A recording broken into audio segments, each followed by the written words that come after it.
आज के क्लास में जो कि हम लोग केमिस्ट्री का जो हाइड्रोजन चैप्टर का है, जिसमें हम लोग की पिछले लेक्चर में हम लोग पढ़े थे हाइड्रोजन डाइहाइड्रोजन के प्रॉपर्टीज़, उसके यूजेस। आज हम लोग पढ़ेंगे उसके कुछ जो हाइड्रोजन के जो हाइड्राइड्स हैं, जो हाइड्रोजन कंपाउंड बनाते हैं जिसका नाम है हाइड्राइड्स। उसके बाद वाटर का जो प्रॉपर्टीज़ है केमिकल, उसका जो केमिकल रिएक्शन है, उसका जो कि तुम्हारा स्ट्रक्चर है, आइस का स्ट्रक्चर, और तुमको वाटर के हार्डनेस को हम लोग कैसे दूर करेंगे, हार्ड वाटर, सॉफ्ट वाटर, इन सबों के बारे में इस लेक्चर में पढ़ने की कोशिश करेंगे। देखते हैं कितना कंप्लीट कर पाते हैं। तो पहले हम लोग देखते हैं हाइड्राइड्स।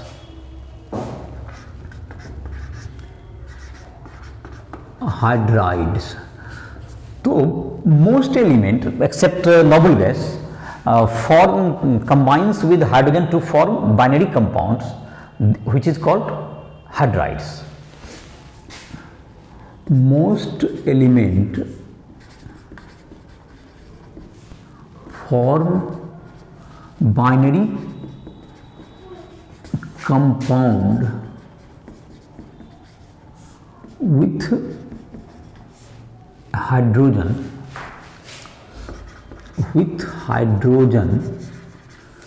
called hydrides. तो जो है कि ये तुम्हारा ज़्यादातर बनाते हैं, तो इसको तीन पार्ट में हम लोग क्लासीफाई कर सकते हैं। इस हाइड्राइड को हम लोग तीन पार्ट में बांट सकते हैं।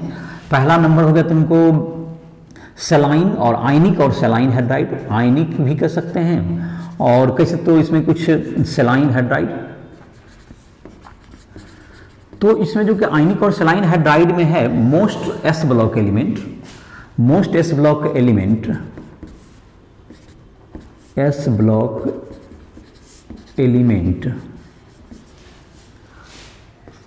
combines with hydrogen to form सेलाइन hydride. तो ये सेलाइन हाइड्राइड का फॉर्मेशन करेंगे ज़्यादातर एस ब्लॉक के एलिमेंट, जिसमें कि मोस्टली आयनिक होते हैं, लेकिन तुमको एक जो कि इसमें कोवेलेंट होते हैं, जैसे लिथियम हाइड्राइड में प्रीडोमिनेंट कोवेलेंट कैरेक्टर होता है BeH2 और MgH2। ये तुमको प्रीडोमिनेंटली कोवेलेंट होते हैं,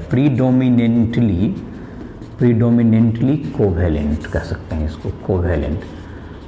बाकी सब आयनिक ही होते हैं, अधिकांश फॉर्मेशन करते हैं ये सब के एलिमेंट जो ग्रुप 1 और ग्रुप 2 के एलिमेंट हैं, एल्कली मेटल और एल्कलाइन अर्थ मेटल, इसमें से सभी फॉर्म करते हैं। और ये दोनों जो पॉलीमेरिक नेचर के होते हैं, ये पॉलीमर के रूप में पाए जाते हैं। BeH2 एंड MgH2 ये तुम्हारा क्या होंगे, ये पॉलीमेरिक फॉर्म में पाए जाते हैं,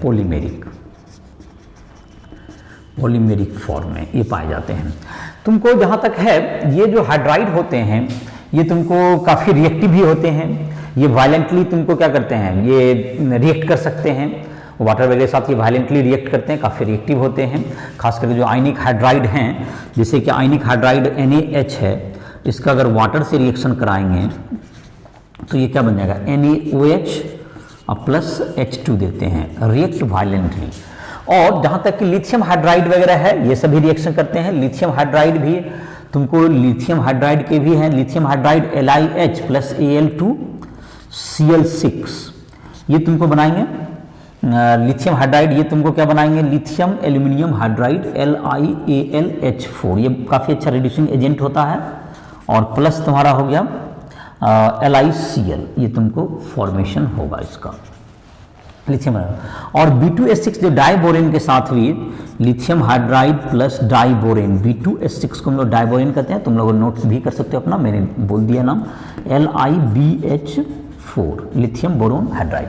तो ये तुम्हारा हो गया, ये तुम्हारा B2S6 को डाइबोरेन कहते हैं, इसका नाम हो गया डाइबोरेन। तो ये तुम्हारा इसका जो है तुमको, ये जो हाइड्राइड है ये काफ़ी रिएक्टिव होते हैं। और ये इसका तुमको जाहिर है कि ये तुमको, जहाँ तक कंडक्टिंग की बात है, इन सॉलिड स्टेट में क्या होते हैं, ये सॉलिड स्टेट में, ये इन सॉलिड स्टेट में तुमको, सॉलिड स्टेट में non conducting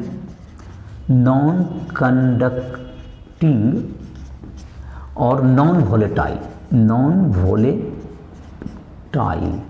in non volatile, in solid state, ये सॉलिड स्टेट में। और इन मोल्टेन स्टेट ये it conduct electricity, in molten state conduct electricity, ये इलेक्ट्रिसिटी को कंडक्ट करेंगे, कंडक्ट इलेक्ट्रिसिटी मोल्टेन स्टेट में। तो ये तुम्हारा आयनिक और आयनिक हाइड्राइड के बारे में कुछ जानकारी हो गई। दूसरा टाइप का जो ग्रुप है जिसका नाम होता है हमको, जो कि पी ब्लॉक के एलिमेंट जो बनाते हैं, जिसको हम लोग कोवेलेंट हाइड्राइड भी कह सकते हैं, कोवेलेंट हाइड्राइड या मॉलिक्यूलर हाइड्राइड, कोवेलेंट और मॉलिक्यूलर हाइड्राइड, कोवेलेंट और मॉलिक्यूलर हाइड्राइड। तो ये पी ब्लॉक एलिमेंट फॉर्म करेंगे, this type of hydride. P block element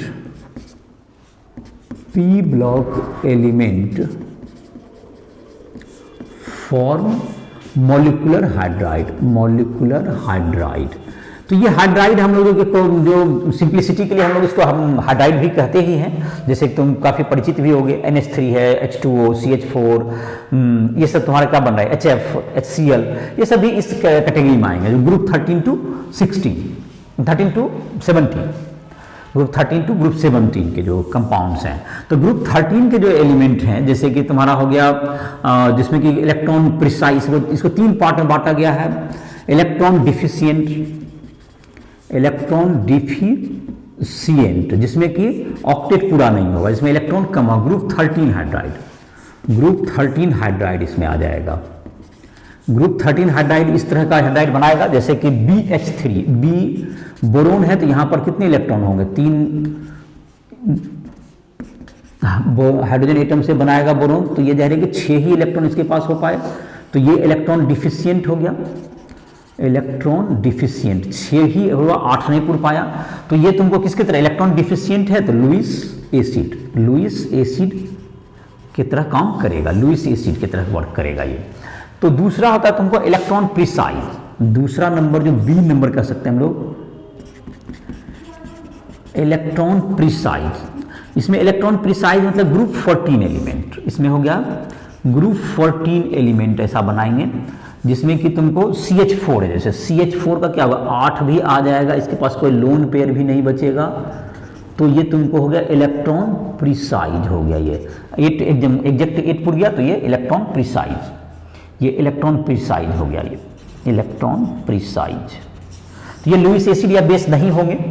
और तुमको तीसरा टाइप का जो है ग्रुप जो तुम्हारा बनाएंगे इलेक्ट्रॉन रिच, जो कि बनाएंगे ग्रुप, अब जो बच गए इलेक्ट्रॉन रिच, तो ग्रुप 15, 16 और 17 के एलिमेंट, जैसे कि तुम्हारा है NH3, इसमें भी एक लोन पेयर बच जाएगा, जैसे N है और इसके साथ एक बॉन्ड बनेगा तो H, तो ये तुम्हारा NH3 हो गया। तुम्हारा जैसे कि H2O है तो H, इसमें O का 2 लोन पेयर बच जाएगा, और HF है, HF में 3 लोन पेयर इसमें बच जाएंगे। तो ये सबके पास क्या है, इलेक्ट्रॉन रिच है, ये इलेक्ट्रॉन के दृष्टिकोण से ये रिच है, इसलिए इसको इलेक्ट्रॉन रिच हाइड्राइड कहेंगे। ये किसकी तरह काम करेंगे, लुईस बेस, ये तुम्हारा हो जाएंगे लुईस बेस की तरह एक्ट करेंगे। तो ये तुमको मॉलिक्यूलर हाइड्राइड का हो गया। तीसरा तरह का हाइड्राइड है जिसको हम लोग कहते हैं मेटेलिक या नॉन स्टोचियोमेट्रिक। ये तुमको, ये सब जो हाइड्राइड होते हैं ये तुमको जो केमिकल कंपोजिशन के जो लॉ हैं उसको ओबे करता है, इसलिए इस सबको स्टोचियोमेट्रिक हाइड्राइड कह सकते हैं आप। और तीसरा ग्रुप है जो कि हम लोग कहते हैं, जिसको हम लोग मेटेलिक या नॉन स्टोचियोमेट्रिक हाइड्राइड कहते हैं। तो बोर्ड को इसको साफ कर देते हैं इधर से। तो तीसरा ग्रुप है तुमको जिसका नाम हो गया मेटेलिक या नॉन स्टोचियोमेट्रिक हाइड्राइड। तो मेटेलिक या नॉन स्टोचियोमेट्रिक हाइड्राइड जो कि D एंड F ब्लॉक के एलिमेंट बनाते हैं, D एंड F ब्लॉक के एलिमेंट फॉर्म करते हैं, जिसमें कि ग्रुप 7, 8 और 9 के जो एलिमेंट हैं, ग्रुप 7, 8 और 9 ये तुमको हाइड्राइड का फॉर्मेशन नहीं करेंगे, और ग्रुप 6 से सिर्फ क्रोमियम करता है। और इसका जाहिर है कि ये नॉन स्टोचियोमेट्रिक होता है, तो मतलब ये जो केमिकल जो कंपोजिशन का जो लॉ है, जो कि वैलेंसी वगैरह का, उसको ओबे नहीं करेगा, इसलिए इसको नॉन स्टोचियोमेट्रिक हाइड्राइड भी कहते हैं। पहले इसको इंटरस्टिशियल हाइड्राइड भी कहते थे, क्योंकि ये माना जाता था कि हाइड्रोजन इसके इंटरस्टिशियल में रहता है। तो हाइड्रोजन इसके इंटरस्टिशियल में रहता है ऐसा मान करके पहले कहा जाता है, इसलिए इसको इंटरस्टिशियल हाइड्राइड भी कहते हैं। लेकिन 4 जो एटम हैं, निकेल, पैलेडियम, सीरियम और तुमको निकेल, पैलेडियम, सेरियम, इन सबों के जो 4 एलिमेंट है उसके हाइड्राइड क्या होते हैं तुमको, उसके हाइड्राइड तुमको मिलेंगे जिसका कि स्ट्रक्चर मेटल से मिलता है, लेकिन बाकी के जो है उसके मैच नहीं करते हैं, इसलिए अब इसे इंटरस्टिशियल हाइड्राइड के रूप में नहीं जाना जाता है।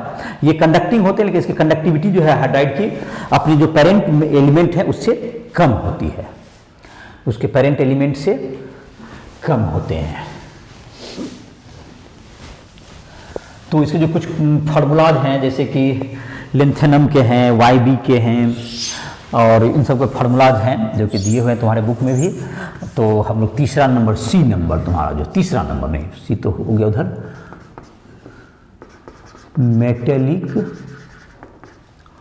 और non stoichiometric, non stoichiometric hydride. तो metallic group D and F block element, D and F block element form metallic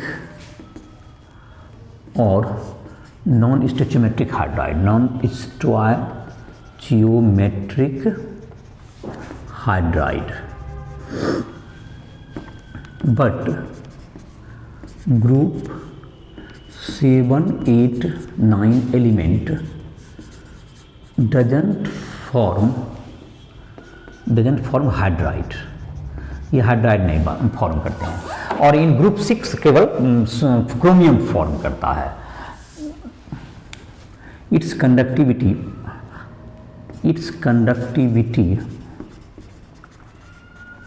is less than parent element, parent जो एलिमेंट जिससे ये बना है हाइड्राइड उससे कम होता है, इसकी कंडक्टिविटी उससे लेस होती है। और इसके जैसे कि तुमको हैं कुछ नाम हैं जैसे इसके जो कि मतलब ये नॉन स्टोचियोमेट्रिक रिलेशन को ओबे करते हैं, और इसको जबकि हम लोग ये कंडक्टिंग नहीं होते हैं, और कंडक्टिंग कम होते, कंडक्टिंग होते हैं मतलब, लेकिन कंडक्टिविटी उसकी कम होती है। इसको इंटरस्टिशियल हैलाइड भी कहते हैं हम लोग, जैसे कि इसके एग्जांपल्स हैं कुछ, जैसे कि LaH 2.87, YbH 2.55, Ni का H 0.7 etc। ये तुमको वेनेडियम के ही बनाते हैं, वेनेडियम है तुमको क्रोमियम के भी बनते हैं etc। ये सब तुमको इसके एग्जांपल जो कि नॉन स्टोचियोमेट्रिक हैं, इसलिए नॉन स्टोचियोमेट्रिक कहलाता है, क्योंकि ये मतलब कि ये जो लॉ ऑफ केमिकल कंपोजिशन उसको ओबे नहीं करता, इसलिए इसके नाम नॉन स्टोचियोमेट्रिक हैलाइड में कहे जाते हैं। Its crystal differ from parent element except nickel, palladium, cerium, और एक एलिमेंट है एंड एसी एक्टिनियम। तो इन सबों के छोड़ के बाकी सब के जो क्रिस्टल में डिफर, सो इट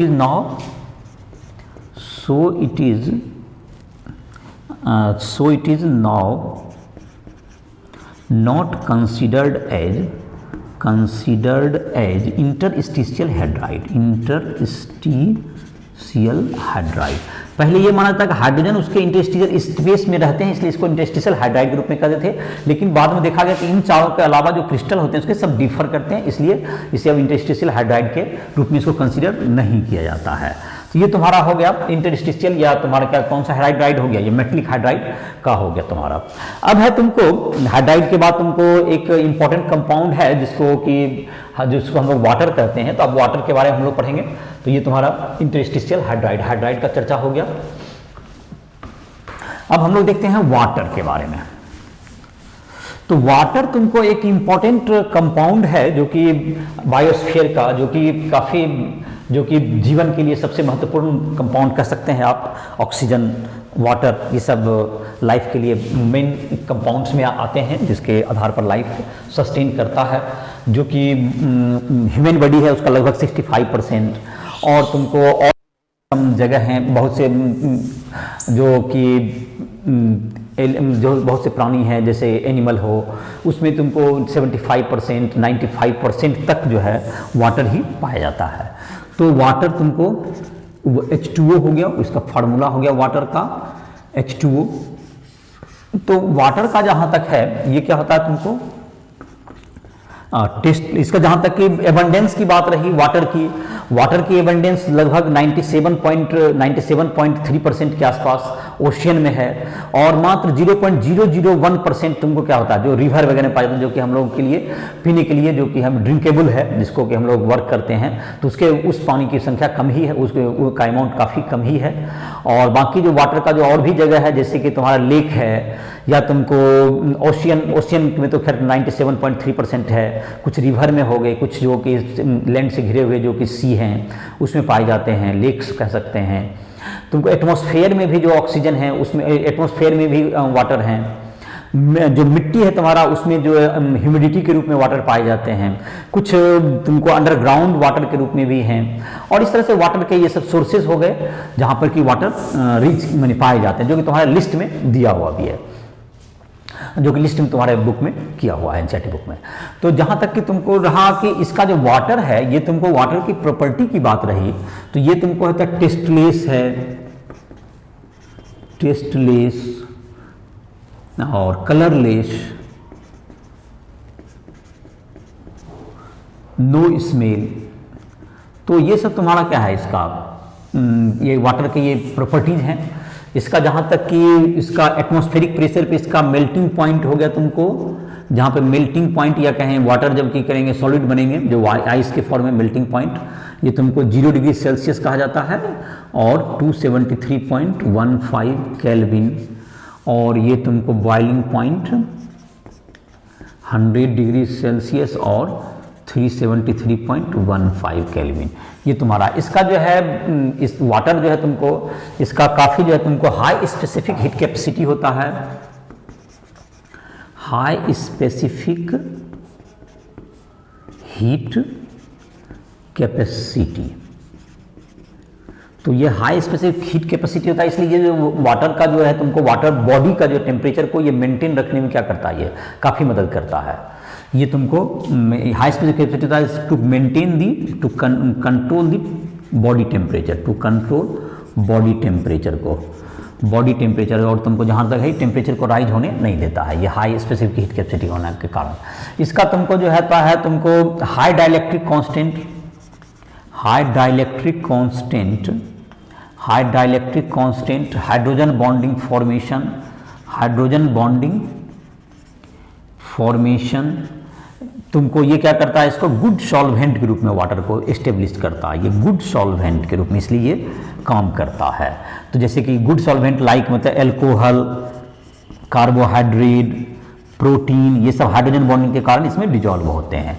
तो ये तुमको बहुत ही अच्छा सॉल्वेंट माना जाता है जिसके हाई डाइलेक्ट्रिक कांस्टेंट होना, और इसकी जो है इसका जो है तुमको हाई जो तुम्हारा क्या होता है इसको इवेपोरेशन के लिए जो है तुमको ज़्यादा हीट की ज़रूरत पड़ती है। तो ये तुम्हारा ये तो कह सकते हैं जो बॉडी टेम्परेचर को मेंटेन करने के लिए तुमको हाई हीट ऑफ हाई तो स्पेसिफिक हीट कैपेसिटी है ही, इसका हाई तुमको क्या कह सकते हैं इसका high heat of vaporisation, heat of vaporisation, vaporisation के लिए भी बहुत ज़्यादा हीट की ज़रूरत पड़ती है। तो वो ज़्यादा हीट निकलेगा, इसका मतलब बॉडी से जब पसीना निकलता है, जब पसीना के रूप में जब तुमको वाटर मिलेगा वेपोराइज होकर जब बाहर निकलता है तो उससे बहुत ज़्यादा हीट को क्या करते हैं एब्जॉर्ब करके जाते हैं, और इस पर हीट कैपेसिटी होता है जिससे कि ये बॉडी के टेम्परेचर को क्या करता है तुमको सी वाटर हो ये सब क्या नहीं होने देता, कंट्रोल रखता है।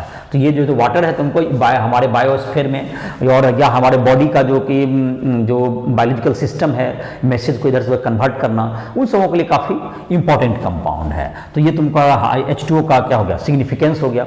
H2O के जहाँ तक स्ट्रक्चर की बात हुई, स्ट्रक्चर इसका होता है तुमको O तुम्हारा जो है ये टेट्राहेड्रली तुमको रहेगा, 2 लोन पे रहेगा, और ये तुमको टेट्राहेड्रली तुमको ये सिचुएटेड होता है, 2 लोन पेयर हो गए, और यहाँ पे जो बॉन्ड लेंथ है ये 95.7 पिकोमीटर का ये बॉन्ड लेंथ है, और बॉन्ड एंगल 104.5 डिग्री का होता है। ये तुम्हारा वाटर का ये जबकि आइस के मतलब वाटर जब वेपर के रूप में रहेगा, water structure of water vapour. और जाहिर है कि जब लिक्विड फॉर्म में होता है, it can form hydrogen bonding with 4 molecules. In liquid form A molecule of water form H bonding with 4 other molecules of water। 4 molecule से ये हाइड्रोजन बॉन्डिंग बनाते हैं। तो ये इसके स्ट्रक्चर हो गए। जब ये एटमॉस्फेरिक प्रेशर पे ये कंडेंस होगा, क्रिस्टलाइज होगा, जब क्रिस्टलाइज होगा तो ये हेक्सागोनल फॉर्म होता है। और एट लो प्रेशर जब ये क्रिस्टलाइज होगा तो ये क्यूबिकल होगा। एट लो प्रेशर पे ये क्यूबिकल होगा और एटमॉस्फेरिक प्रेशर पे ये हेक्सागोनल के रूप में होगा। जहां तक कि स्ट्रक्चर ऑफ आइस है, तुमको structure of ice, hydrogen bonded 3 dimension structure, hydrogen bonded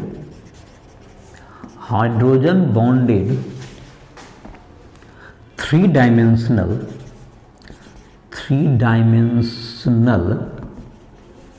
open structure with wide hole. इस होल में तुमको ये तुम कह सकते हैं। और इसमें जो oxygen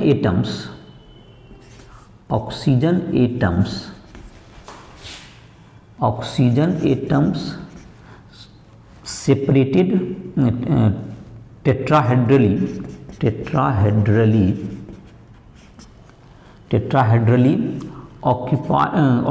occupies a distance of 276 picometre. Oxygen का जो तुमको डिस्टेंस होता है इसमें आइस में 276 पिकोमीटर के आसपास होता है। और ये एक ऑक्सीजन एटम 4 दूसरे से टेट्राहेड्रली 4 ऑक्सीजन एटम से घिरे रहते हैं। और इस प्रकार से क्या होता है, तुमको ये आइस फॉर्म करते हैं। आइस जो है ice is lighter than water. ये वाटर से इसका डेंसिटी कम होता है। वाटर डेंसिटी इसलिए तुमको क्या होता है, जो कि लेक वगैरह में है, जो कि जबकि ठंडा के दिन में जब आइस जम जाता है, ऊपर सरफेस पे आ जाएगा, जैसे लेक है, तो ये जब आइस जमता है तुमको विंटर सीजन में, तो आइस कहाँ आ जाएगा, ये ऊपर के लेयर पे आइस आ जाएगा और ये नॉन कंडक्टिंग होता है। अब यहाँ से जो इसका जो टेम्परेचर को ये मेंटेन रखेगा, ये एटमॉस्फेयर भी यहाँ पे है, तो एटमॉस्फेयर के टेम्परेचर से इसको कर देगा, जिससे कि इसमें जो है जो भी जानवर बच गए हैं, जो कि फिश है या कोई भी है, उसके लिए ये लाइफ के लिए काफ़ी आवश्यक है। नहीं तो ये तुम्हारा टेम्परेचर अगर नीचे भी बर्फ जम जाएगा तो इसका जीवन नहीं रह पाएगा और काफ़ी ठंडा भी हो जाएगा। तो ठंडा के दिन में इसको जो है तुमको आइस, चूंकि नॉन कंडक्टिंग है और जो उसके लाइटर होता है, इसलिए क्या हो जाता है, ऊपर आ जाता है, जिससे कि जो बायोडाइवर्सिटी हमारा है, जो कि यानी कि लेक में या जहाँ भी तुमको है आइस जो जमा हुआ है, उसके लिए काफ़ी आवश्यक होता है, ये नेसेसरी है। नहीं तो नीचे इसके जो कि है ज़्यादा जम जाएगा तो इसका जीवन खतरे में पड़ जाएगा। तो ये तुम्हारा हो गया आइस के बारे में। तुमको आइस तुम्हारा जो है लाइटर होता है। जहाँ तक कि वाटर के बाद हेवी वाटर है तुम्हारा।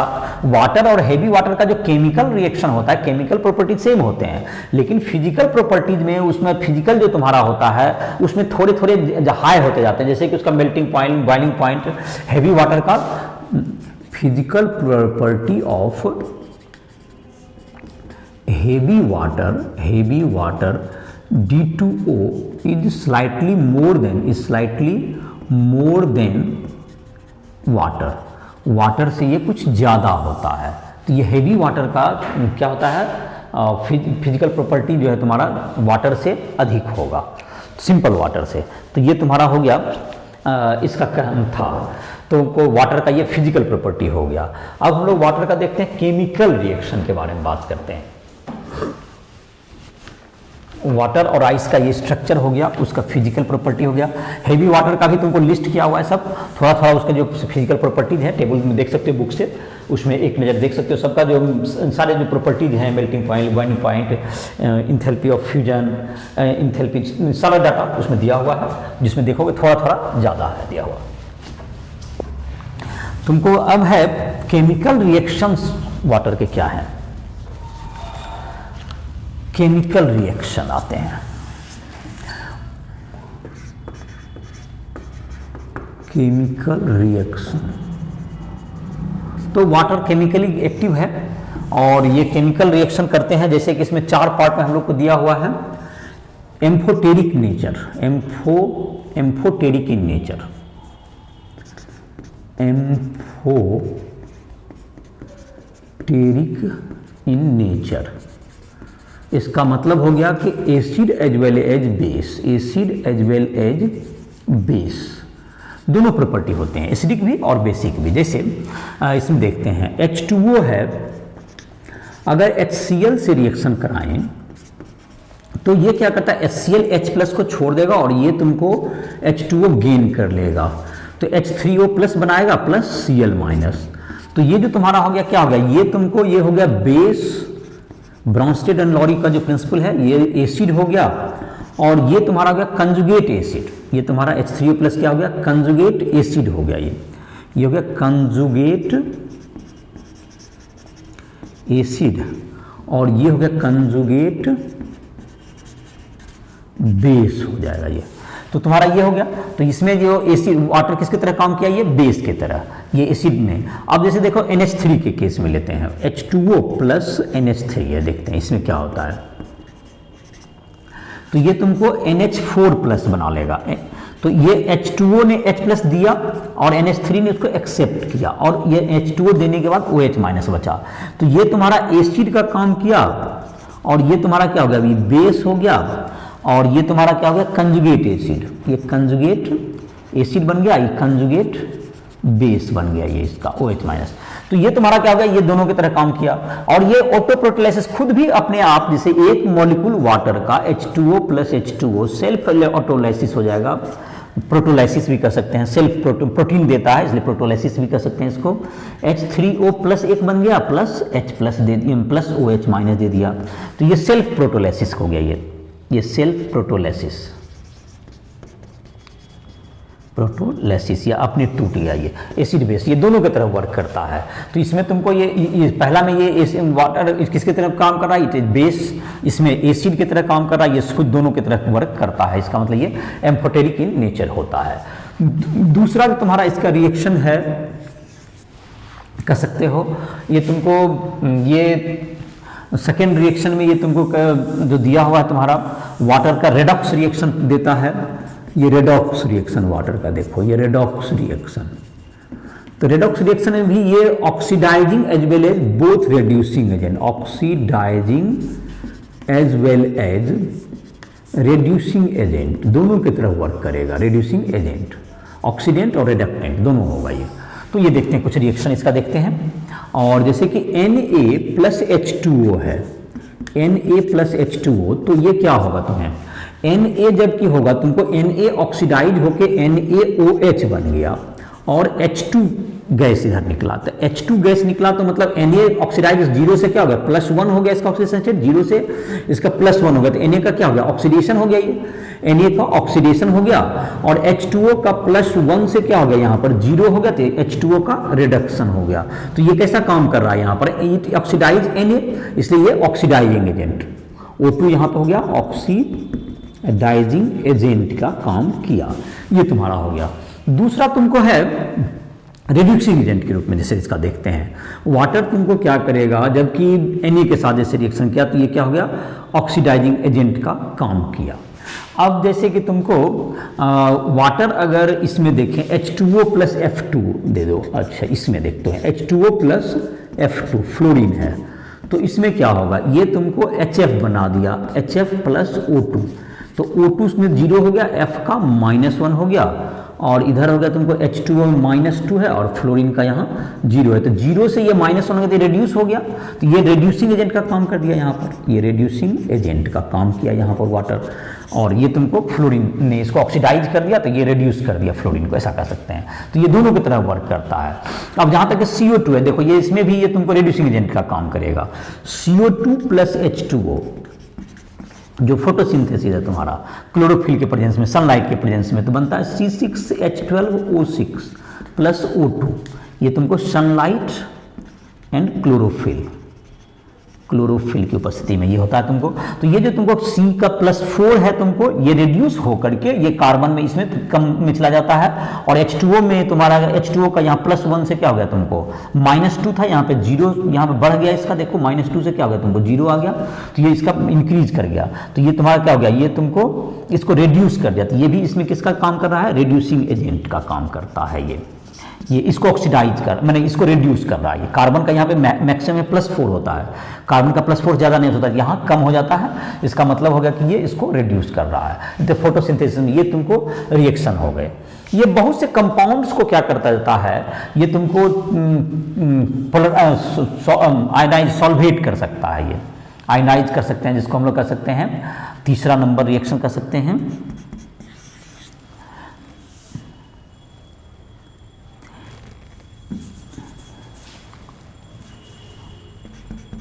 Hydrolysis it can hydrolyze ionic compounds as well as covalent compounds। जैसे कि तुमको P4O10 है, इसको जब हाइड्रोलिसिस करते हैं तो ये क्या बनाएगा, जब हाइड्रोलिसिस कीजिएगा तो H3PO4 बनाएगा, फास्फोरिक एसिड बनाएगा। ये इसको कहते हैं हम लोग फास्फोरिक एसिड बना देगा ये।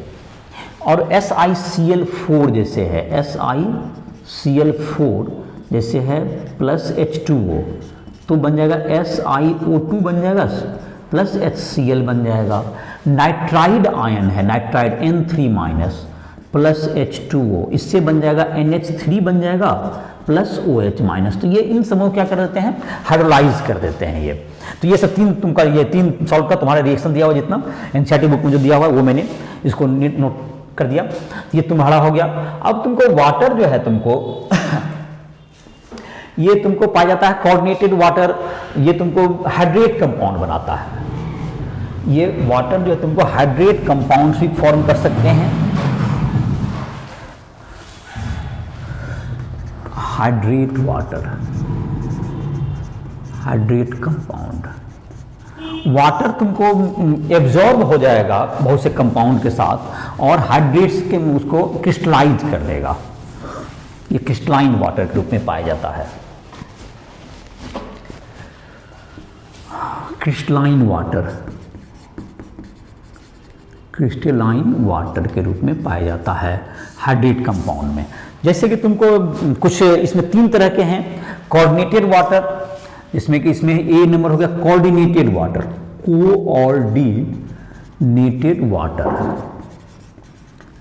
कोऑर्डिनेटेड वाटर में जैसे कि तुम्हारा है क्रोमियम CrH2O6Cl3, इसमें ये जो है तुम्हारा कोऑर्डिनेटेड वाटर हो गया। ये कैसा वाटर है, ये कोऑर्डिनेटेड वाटर हुआ, कोऑर्डिनेट बॉन्ड बनाता है इसके साथ, कोऑर्डिनेट बॉन्ड का फॉर्मेशन किया और इसलिए क्या हो गया, ये कोऑर्डिनेटेड वाटर कहता है। क्रोमियम जो है सब तरफ से 6 तरफ से क्या बनाएगा, इसका कोऑर्डिनेट बॉन्ड बनाएगा।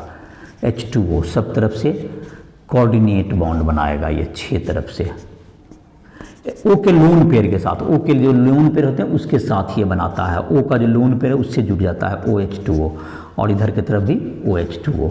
तो ये तुम्हारा ऑक्टाहेड्रली ये घिरा हुआ रहता है। ये ऑक्टाहेड्रली स्ट्रक्चर में ये क्या होगा, ये ऑक्टाहेड्रली है, ऑक्टाहेड्रली ये घिरा हुआ रहेगा। तो ये ऑक्टाहेड्रली घिरा हुआ है, इस कोऑर्डिनेटेड वाटर ये हो गया। दूसरा नंबर होता है तुमको इंटरस्टिशियल वाटर, बी नंबर तुमको कहता है इंटरस्टिशियल वाटर। तो तो ये तुमको जो कि कंपाउंड होते हैं जैसे कि BaCl2 है तो उसके इंटरस्टिशियल में रह जाएगा। इंटरस्टिशियल में जो खाली जगह हैं in compounds like BaCl2, in compounds like BaCl2.2H2O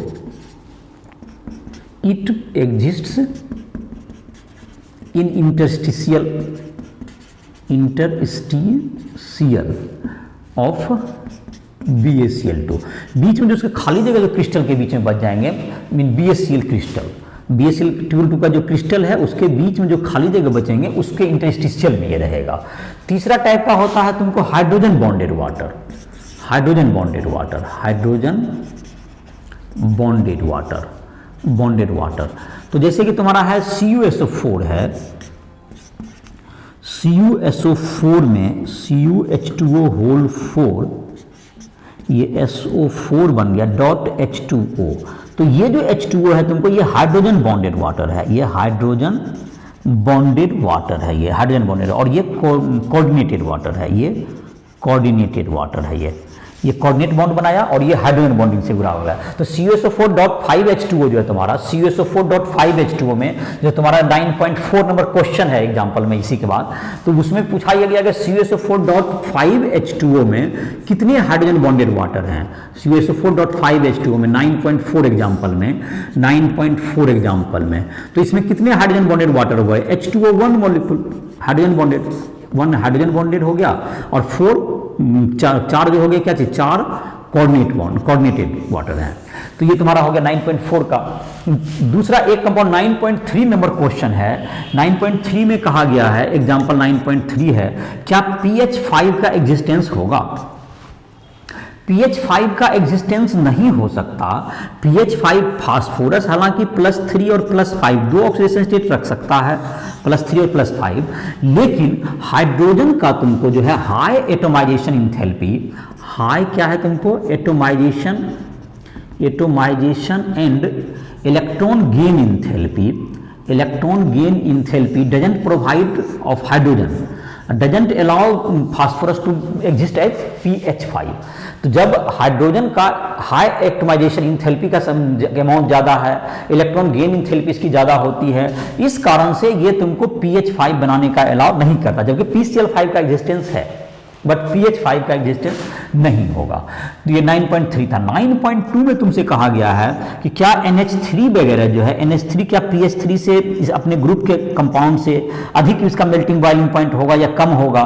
तो जाहिर है ये हाइड्रोजन बॉन्डेड है तो इसकी मेल्टिंग बॉइलिंग पॉइंट क्या हो गया, हाई हो गया अपने ग्रुप के एलिमेंट से। तो उसी टाइप से H2O का H2S से तुलना करें, H2O H2S, HF का जैसे HCl से करें तो इसकी जो मेल्टिंग हाइड्रोजन बॉन्डिंग के कारण इसकी मेल्टिंग बॉइलिंग पॉइंट क्या हो जाता है, हालांकि इसकी मॉलिक्यूलर वेट कम होती है लेकिन हाइड्रोजन बॉन्डिंग के कारण इसका मेल्टिंग बॉइलिंग पॉइंट बढ़ जाता है। तो ये 9.2 नंबर क्वेश्चन था कि 9.3 में था ये तुमको pH5 का एग्जिस्टेंस है कि 9.4 में तुम्हारा ये है कंपाउंड की coordinated water, hydrogen bonded water का कितने हैं CuSO4.5H2O में। तो 1 मॉलिक्यूल है हाइड्रोजन बॉन्डेड, 4 है कोऑर्डिनेटेड वाटर। तो ये तुमको यहाँ तक का वाटर का जो तुम्हारा था ये 4 तुमको एग्जाम्पल भी हो गए 4 तक, और तुमको वाटर का जितना केमिकल रिएक्शन है, फिजिकल रिएक्शन, ये सारे प्रॉपर्टीज हो गए। वाटर की क्या एबिलिटी है, बायोस्फीयर में क्या उसकी भूमिका है, इन सबों की चर्चा। वाटर का हाई स्पेसिफिक हीट कैपेसिटी होता है, इसका मतलब ये हुआ कि वो जल्दी ना ठंडा होगा ना गर्म होगा, जल्दी वो तुमको इसलिए वो टेम्परेचर को क्या रखता है, मेंटेन रखता है। और दूसरा है तुमको, अब है तुमको एक और इस लेक्चर में एक और चीज बचा हुआ है हाइड्रोजन से जुड़ा हुआ, that is called hard and soft water. इसको भी इंक्लूड कर लेते हैं।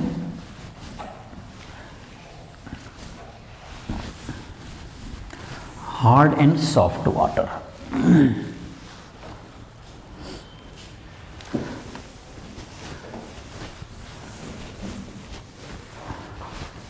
hard and soft water.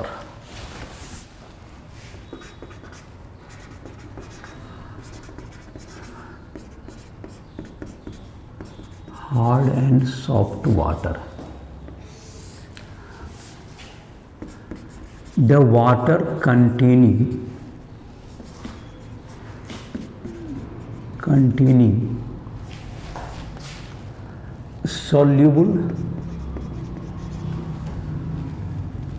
Magnesium और calcium salt of bicarbonate, chloride and sulphate SO4 2 minus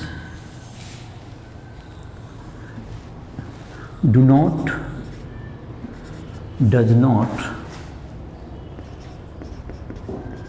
give lether with water, so it is called with soap, so it is called hard water, so it is called hard water. तो hardness का कारण हो गया, कौन कौन salt हो गए? Hardness के कारण हो गए MgHCO3 या MgCl2 और MgSO4, और ये हो गए तुमको CaHCO3 का होल 2, CaCl2 और CaSO4, ये 6 सॉल्ट हुए जो कि रिस्पॉन्सिबल हो गए। और ये दोनों जो रिस्पॉन्सिबल होते हैं इसको हम लोग टेम्पोररी हार्डनेस कहते हैं। ये टेम्पोररी हार्डनेस का कारण बनता है, टेम्पोररी हार्डनेस। और ये जो तुम्हारा होगा ये तुमको परमानेंट हार्डनेस का कारण बनेंगे, ये क्लोराइड और ये तुमको ये परमानेंट हार्डनेस के कारण है। तो बात रहा कि ये तुमको टेम्पोररी हार्डनेस के लिए ये तुमको ये कैल्शियम और मैग्नीशियम के हाइड्रोजन कार्बोनेट या बाइकार्बोनेट कहें वो रिस्पॉन्सिबल है। क्लोराइड और सल्फेट कैल्शियम और मैग्नीशियम के होंगे, क्लोराइड और सल्फेट, ये परमानेंट हार्डनेस के लिए। तो हार्डनेस को 2 पार्ट में बांट दिया आपने, परमानेंट और टेम्पोररी। तो अब रिमूवल ऑफ परमानेंट हार्डनेस कैसे दूर करेंगे? तो removal of permanent hardness, removal of temporary hardness, पहले टेम्पोररी हार्डनेस। टेम्पोररी हार्डनेस को दूर करने का 2 तरीका है जो दिया हुआ बुक में। पहला था है बॉइलिंग। तो बॉइलिंग क्या करेगा? बॉइलिंग अगर तुमको कर देते हैं, इसको बॉइल कर दें इस वाटर को जिसमें कि आपका टेम्पोररी हार्डनेस है, मैग्नीशियम बाइकार्बोनेट या कैल्शियम बाइकार्बोनेट है, तो जब उसको बॉइल कर देते हैं तो वो तुमको कार्बोनेट के रूप में आ जाता है, कैल्शियम का कार्बोनेट के रूप में और मैग्नीशियम में हाइड्रोक्साइड के रूप में आ जाता है। और इस कारण से वो तुमको क्या होगा, वो जो कि इनसॉल्युबल होते हैं, जो कि बाहर निकल जाएंगे। जैसे कि ये हो गया तुमको रिएक्शन के रूप में ही से मैं समझाता हूँ, CaHCO3 का होल 2, इसको हीट कीजिए। तो हीट करेंगे तो ये CaCO3 होते हैं जो कि ये इनसॉल्युबल हो गया, ये तुमको नीचे बैठ जाएगा पेंदी में, ये तुमको नीचे बैठ जाएगा और बाकी पानी को छान के आप अलग कर लीजिए। और अगर MgHCO3 का होल 2 है तो ये MgOH होल 2, MgCO3 के बजाय इसका सॉल्युबिलिटी प्रोडक्ट ज़्यादा होता है MgOH होल 2 का, इसलिए ये तुमको MgOH होल 2 के रूप में ही इसे दिया जाता है, प्रेसिपिटेट हो जाता है। ये MgCO3 से ज़्यादा इसका क्या है, MgOH होल 2 का जो KSP जो सॉल्युबिलिटी प्रोडक्ट है ज़्यादा है, इसलिए MgOH होल 2 के रूप में ये प्रेसिपिटेट हो जाएंगे। तो ये तुमको प्रेसिपिटेट हो गया, जिसको छान के अलग कर लीजिए, आपका ये वाटर हार्डनेस का उसका हार्डनेस क्या होगा, दूर हो गया। दूसरा तरीका जो हार्डनेस दूर करने का है, क्लार्क मेथड, बाय क्या कह सकते हैं हम लोग, क्लार्क मेथड से। ये तुमको हो गया सिलेक्ट लाइम से, सिलेक्ट लाइम यूज कीजिए। सिलेक्ट लाइम मतलब बुझा हुआ चूना। तो जैसे कि ये क्या करेगा, CaHCO3 होल 2 है, इसमें अगर सिलेक्ट लाइम CaOH होल 2 डाल देंगे तो क्या होगा, ये फिर CaCO3 बन जाएगा, ये CaCO3 बन जाएगा। ये CaOH होल 2 डाले तो ये क्या बन गया, CaCO3 बन जाएगा और तुमको H2O बन जाएगा ये, और H2O इधर आ गया। दूसरा है तुमको अगर MgHCO3 होल 2 रहा, MgHCO3 होल 2 प्लस तुमको CaOH होल 2 दिया तो ये तुमको CaCO3 भी बन जाएगा और MgOH होल 2 भी आ जाएगा और वाटर आ जाएगा। तो ये सब तुमको क्या होगा, प्रेसिपिटेट के रूप में बैठ जाएंगे, जिसको आप छान के अलग कर सकते हैं बिल्कुल। और इस तरह से क्या होगा, इसका हार्डनेस दूर हो जाएगा सिलेक्ट लाइम की उपस्थिति से।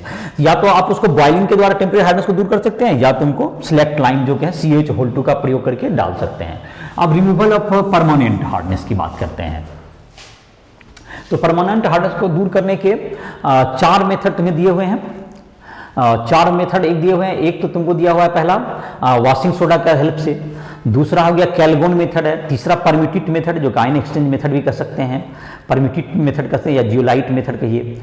तीसरा उसका चौथा जो तुम्हारा है जो रेसिन, जो कि सबसे ज़्यादा कारगर होता है रेसिन के द्वारा आर्ट बनाने का के आधार पर कर सकते हैं, तो उसको अलग से ही लिख लेते हैं, इसको मिटा दिए।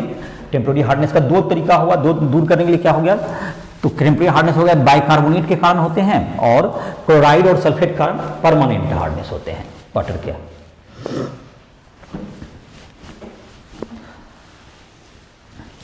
तो रिमूवल ऑफ परमानेंट हार्डनेस देखते हैं।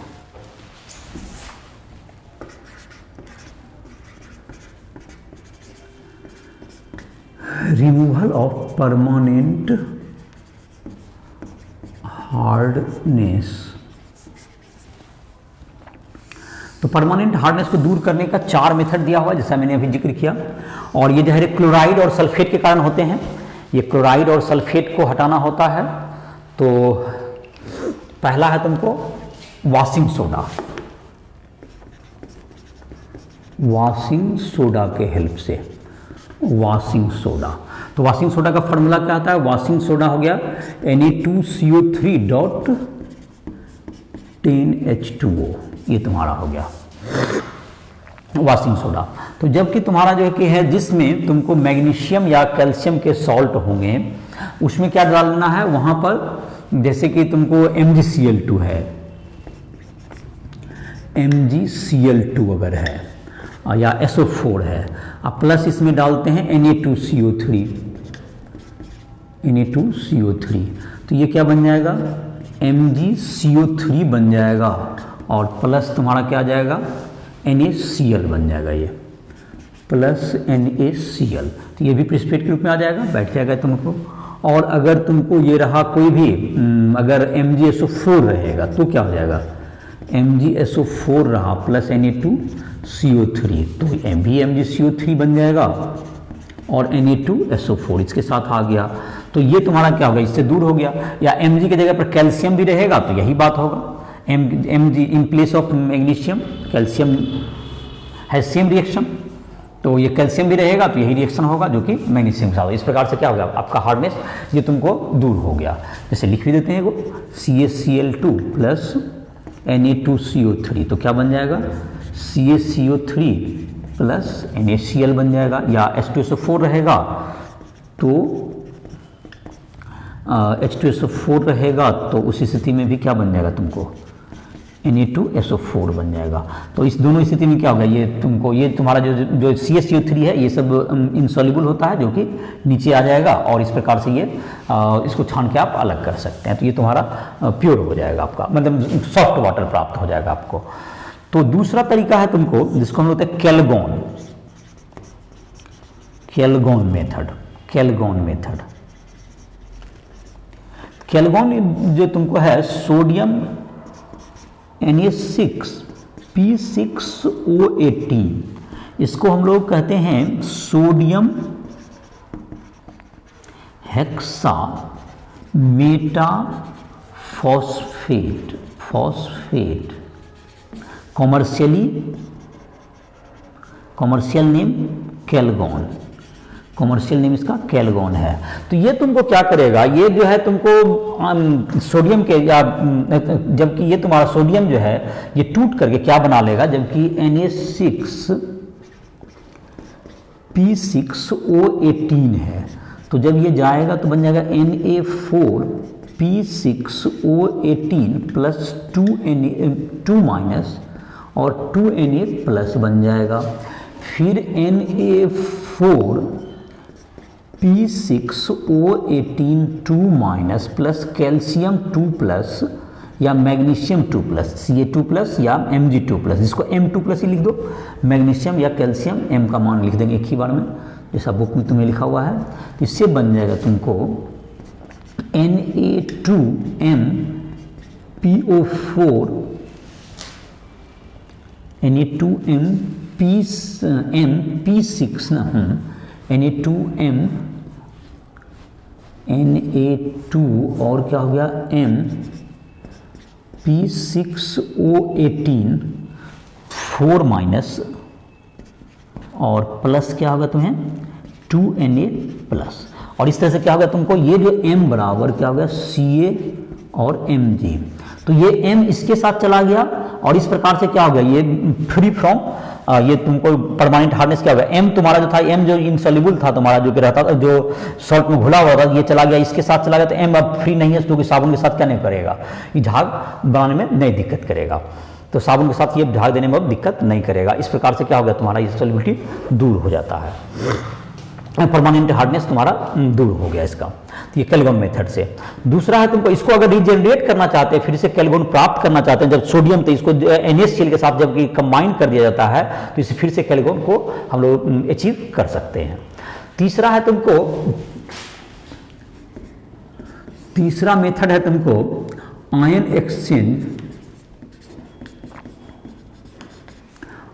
एक्सचेंज मेथड, जिसको हम लोग परम्यूटेट या जियोलाइट भी कहते हैं। तो ये होता है तुमको NaAlSiO4, ये हो गया परम्यूटेट और जियोलाइट। और इसको जबकि हम लोग क्या करते हैं, इसको जबकि Ca2 + NaAlSiO4 प्लस M2+ से जब ये रिएक्शन करेगा, M मतलब मैग्नीशियम या कैल्शियम से, तो क्या बन जाएगा तुम्हें ये Na, तो Al और यहाँ पर Ca2+ है, तो MAlSiO4 2 + Na+ बन जाएगा, और M बराबर Ca2+ या Mg2+, ये तुम्हारा आयन रहेगा, ये M का मान। तो ये तुम्हारा क्या होगा, इस प्रकार से क्या होगा, ये तुम्हारा दूर हो गया इसका, ये जो आयन है इसके इनसाइड चला गया कैल्शियम या मैग्नीशियम, जिसके कारण के क्या होगा तुम्हें, ये इसका हार्डनेस, इसका सॉल्वेट में इसमें इसके अंदर चला गया, और इस प्रकार से ये एक्सचेंज हो गया। मतलब आयन जैसे था तुम्हारा जो कि सोडियम के साथ जो था, ये क्या हो गया तुम्हारा सोडियम के साथ जो कि तुम्हारा था तो Na, और जो कैल्शियम वहाँ पे चला गया और Na+ क्या हो गया तुमको मुक्त हो गया। तो इस आयन से तो हमें कोई दिक्कत है नहीं हार्डनेस में, इसलिए ये तुम्हारा M के साथ जाने के कारण क्या हो गया, ये सॉल्वेशन से अलग हो गया। और इस प्रकार से ये तुमको जो वाटर बचा वो मतलब वाटर जो है सॉफ्ट वाटर हो जाएगा। तो हमारा जो मेन मकसद है कि Mg और Ca का जो है उसको दूसरे जगह पर, मतलब कि आयन, एक ऐसा आयन में उसको दे दिए जिससे कि वो अब फ्री नहीं हो पाएगा, और इस प्रकार से उसकी हार्डनेस दूर हो जाएगी। तो रिएक्शन को याद रखना है। और तुम्हारा इससे जो बेटर मेथड है, जिसको हम लोग कहते हैं अभी जो यूज करते हैं, दैट इज रेजिन मेथड। इसको भी आप इसको रीजनरेट कर सकते हैं, इसको रीजनरेट करने के लिए यही करना होगा तुमको, NaCl के साथ रिएक्शन करके इसको रीजनरेट फिर से किया जा सकता है परम्यूटेट को। अब तुम्हारा चौथा जो तुम्हारा है दिया हुआ artificial resin method, artificial resin method, इससे हार्डनेस, परमानेंट हार्डनेस को इससे क्या किया जा सकता है, दूर किया जा सकता है। तो जो ऑर्गेनिक कंपाउंड होते हैं जो कि RSO3H, इसमें जो है ये ऑर्गेनिक सॉल्ट होंगे, ऑर्गेनिक पॉलीमर, ये तुमको हो गया RSO3H, यही हुआ आर्टिफिशियल रेसिन। आर्टिफिशियल रेसिन ये ऑर्गेनिक कंपाउंड है, ये ऑर्गेनिक है, ऑर्गेनिक पार्ट होगा ये। तो ये तुम्हारा R जो है तुमको, ये जबकि इसको सोडियम से रिएक्ट करता है, ये RSO3H, ये जबकि हम लोग किसे देते हैं NaCl से रिएक्शन कराएंगे, इसमें जबकि NaCl डालेंगे तो ये RNA बन जाता है। क्या बन जाएगा, ये RNA बन जाएगा ये। और ये जो RNA है, ये RNA मेटल जैसे तुम्हारा मैग्नीशियम और कैल्शियम जो तुम्हारा सॉल्ट है उसके साथ ही क्या बन जाएगा, RM2, R2M या MR2 बना लेगा ये मेटल, अब प्लस Na+ फ्री हो जाएगा। तो ये देखो फिर M तुम्हारा जो है मैग्नीशियम और कैल्शियम, इसके साथ क्या होगा तुमको, ये चला गया, जिसके कारण क्या होगा, हार्डनेस आपका दूर हो जाएगा। और इस रेजिन को फिर से रीजनरेट आप कर सकते हैं, मतलब इसको जो है RM2 को फिर से रिएक्शन कराए NaCl से, तो ये तुम्हारा फिर से रीजनरेट होकर क्या आ जाएगा तुमको, मतलब RNA प्राप्त कर सकते हैं आप NaCl के साथ करके। तो ये तुम्हारा फिर से रीजनरेट हो जाता है। Resin can be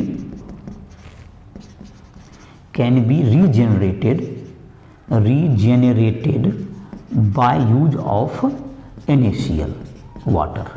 NaCl water के साथ जब मिक्स कर देंगे तो ये क्या हो जाएगा, फिर से ये जनरेट हो जाता है। एक तुमको इसका एक ये भी यूज है कि इससे हम लोग प्योर वाटर, डीमिनरलाइज्ड वाटर बना सकते हैं इसको। इससे obtaining demineralised water, demineralised water, demineralised water भी इससे हम लोग प्राप्त कर सकते हैं। तो जैसे कि डीमिनरलाइज्ड जो से है RH है, कोई भी सॉल्ट हो Na+ या N2+, कोई भी हो, इससे क्या हो जाएगा, RNA हो जाएगा प्लस H+, ये केटायन एक्सचेंज हुआ, ये क्या हो गया, केटायन एक्सचेंज हो गया ये, और जिससे H+ प्राप्त हो गया आपको। अब एनायन में क्या होता है, RNH2 प्लस हो गया तुमको, RNH2 प्लस H2O है, तो ये हो गया तुम्हें RNH3 प्लस OH-, और एनायन को एक्सचेंज कर लेते हैं तो RNH3 plus NH3OH- plus X- मतलब Cl- दे दीजिए, तो ये RNH3Cl हो गया, अब प्लस क्या हो गया, OH-, ये हो गया एनायन एक्सचेंज, एनायन एक्सचेंज। और जो ये H+ और OH- मिलके क्या बन गया, ये प्योर वाटर, H2O बन गया, प्योर वाटर, ये डीमिनरलाइज्ड वाटर बन गया ये। तो इस तरह से डीमिनरलाइज्ड वाटर प्राप्त करते हैं। और रेजिन को भी हम लोग NaCl के साथ करके उसको क्या करते हैं, पुनः हम लोग प्राप्त कर सकते हैं।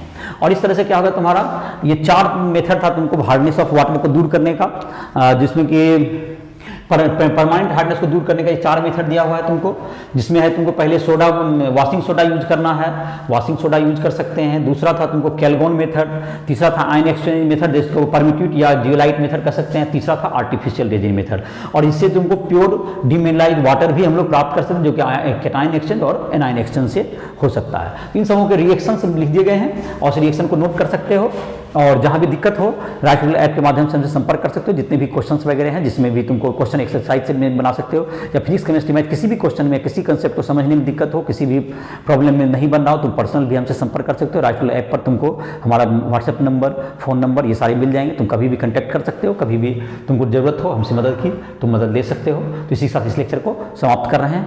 ओके।